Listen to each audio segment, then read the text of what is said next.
विश्वविद्यालय नाटक हिंदू धर्मीय भावना को आघात भगवान राम माता सीता एवं रावण चरित्र को कटाक्ष कर सहित मंच में धूम्रपान करते माता सीता चरित्र में अभिनय करुवा कलाकार धूम्रपान करने सहित नाना असभ्य भाषा प्रयोग करते तेबे एही नाटक परिवेशन पर धार्मिक भावना को आघात करने अपराध में 5 जन छात्रों सहित जड़े प्रोफेसर को गिरफ्त कर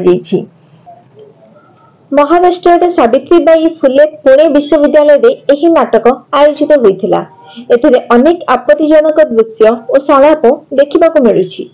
वीडियो रे देखा मंच सीता चरित्र में जड़े पुरुष अभिनय करुछंती से सिगरेट टाणुछंती एवं नाना आशालीन भाषा व्यवहार करुछंती।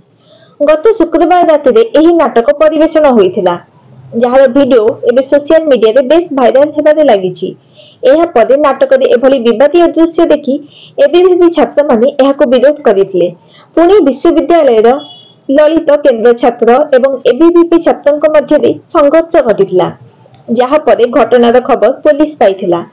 एहा परे पुलिस ललित कला केंद्र डिपार्टमेंट हेड डॉक्टर प्रवीण भोले एवं तांको सहित अन्य 5 जन छात्रों को गिरफ्त करिछि।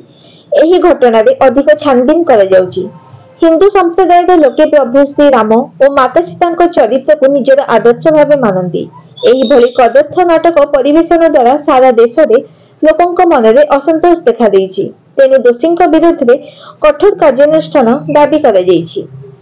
Bureau report news today.